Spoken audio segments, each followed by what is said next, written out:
Hello everyone, it is Catherine here from Ink Figure Cat and I'm back with the last 5 of the Kendra's Card Challenge 21 using the pattern paper I started at the beginning of the month. It is a good few days. It's probably just under a week since I started this project and I have had no time to craft. So they've all been sitting there in their little envelopes waiting for me to do them. So let's start off with this one. This one is sketch number 5 and it is using the, sorry, for those that don't know, let's start again. For those that don't know, I started with this project at the beginning of the month. I'd suggest you go back and look at the videos that have come before it. There's 2 videos. First one is very much me doing all of the organising, cutting of the templates, and then making the first 5 cards. Then there's a second video making the next 5 cards, but there's a lot of foiling happens in that one, and die cutting. This one is a lot simpler, until it gets to the final card, because I had to kind of make something up because it had gone a bit wrong in the first cutting bit. So this is using Crafter's Companion papers that I was gifted quite a few years ago. They're absolutely beautiful, and then I've used a mix of greens and pinks, peachy pinks and pinky pinks, and I think there's even some blue thrown into these 5 cards as well. But I just chose cardstocks that went with. So this particular one has got like 3 panels of the pattern paper, and then it sort of calls for an embellishment top left. So what I've done is I have heat embossed a random wooden mounted stamp. So it's one that I've had for quite some time, that's got kind of a scripty, nondescript, as in you can't really read it, scripty pattern to it. And I'm doing quite a bit of inking. So there's quite a bit going on with the inking. There's the embossing in the background, and I'm also going to bring in that foiled element that's top right hand side at the moment, that circle, and that's die cut from a piece of the leftover foiled stuff that I did on the last video. Okay. I love the Kendra's Card Challenges because they just she comes up with some brilliant sketches that I probably would never have done. Anything as detailed as what comes up. Yeah, so I love them because it just challenges me to do something a bit different, and all the guides are there to make it really easy.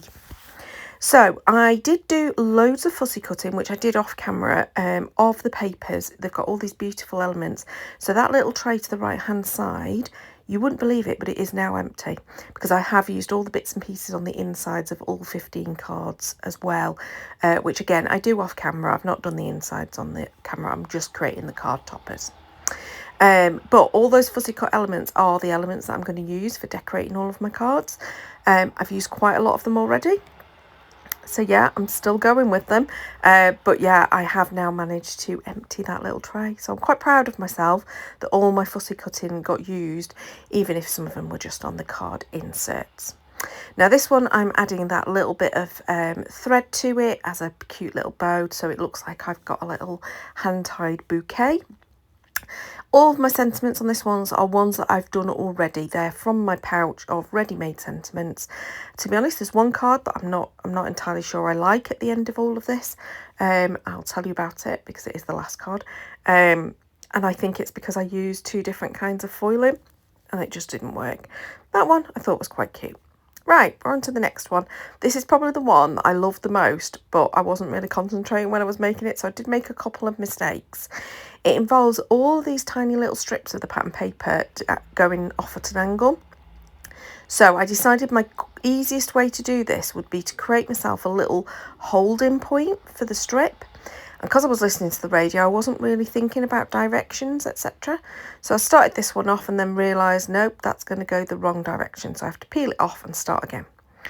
I also don't put them all in the right order. So some of them have to come back off again and go back on again.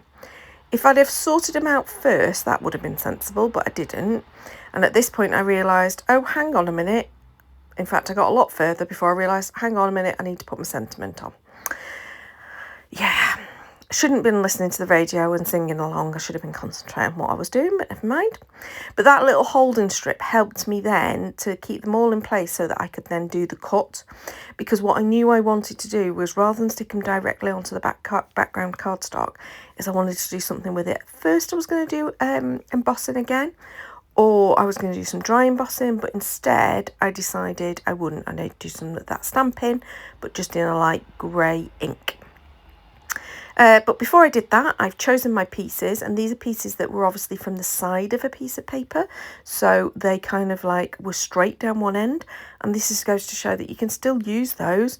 All I've done is done the banner of the sentiment to kind of join the two together, nice and easy. So I stamped the background with that grey ink, and now I am just straightening up that edge, just because I was aware that it wasn't quite as straight as I would like it, and I think that sometimes when you've stuck everything together, it's a good time to just neaten up edges. So I went in with quite a lot of dimension on this one, using my foam adhesive to have that middle section with the floral embellishment coming off. And the sketch calls for 3 dots up to the top left hand side of the card, so I just went in with some gems for that. To be honest, probably should have chosen golden gems because the sentiment's got kind of gold to it, but you know, it's fine. I went in with my Wink of Stella. I am obsessed with Wink of Stella, and I've said this on previous videos. I'm completely obsessed with it at the moment. Right, we're on to the next card, and the next card is sketch number 8. I've not yet put the titles up. Editing Catherine will put the titles up on the card picture. That would have made it easier if I'd have done it first. This one's kind of got the larger panel of the pattern paper. Then it's got the smaller bit and a bit of a banner. Again, went in with that smoky slate grey ink and just edging the panel, and then I decided to edge all of the pieces with the grey. It's quite a subtle grey, it's not a dark grey, so it's nice and subtle, but it just gives them a bit more definition. And of course I've done that stamping in the background. That stamp kind of became a bit of a go-to during those few cards. And now I'm just cutting myself a banner. I could have used my punch, but I decided to just use my pens. No, to use just my paper snips.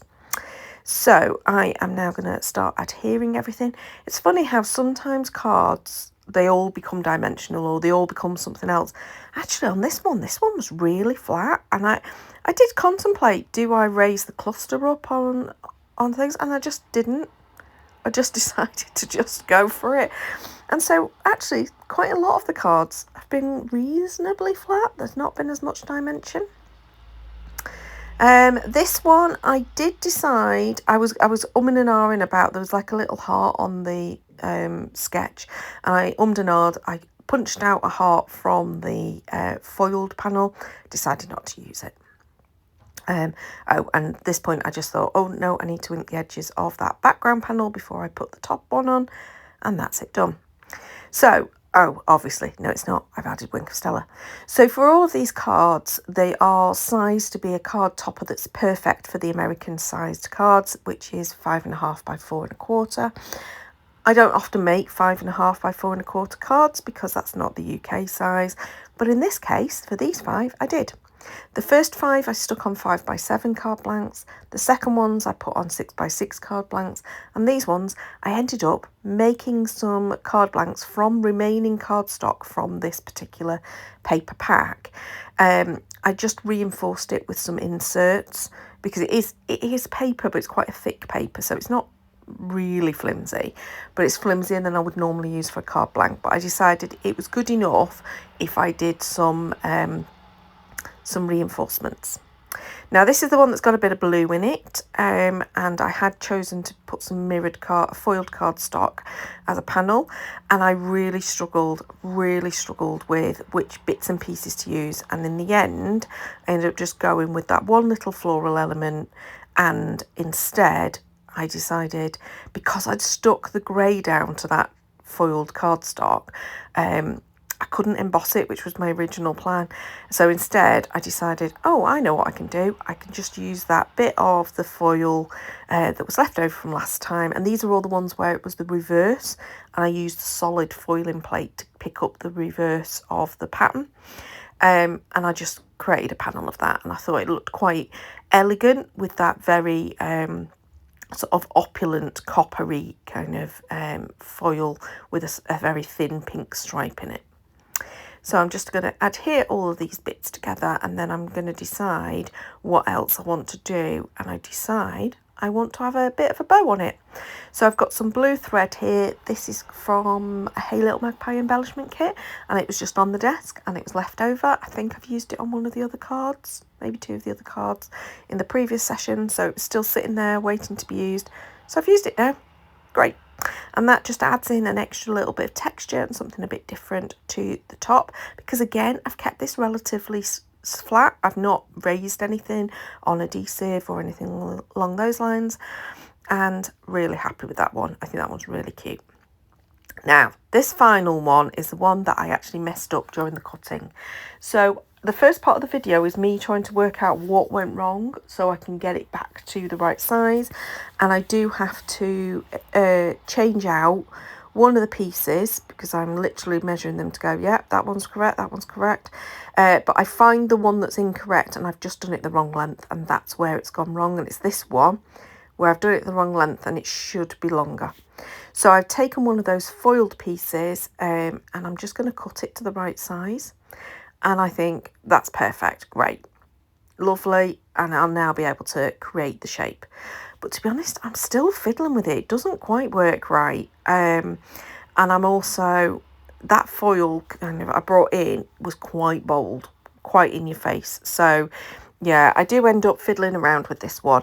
And then I end up covering up most of the pattern that's in the background with the very large floral embellishments that I put on from the cut parts or the fussy cut papers.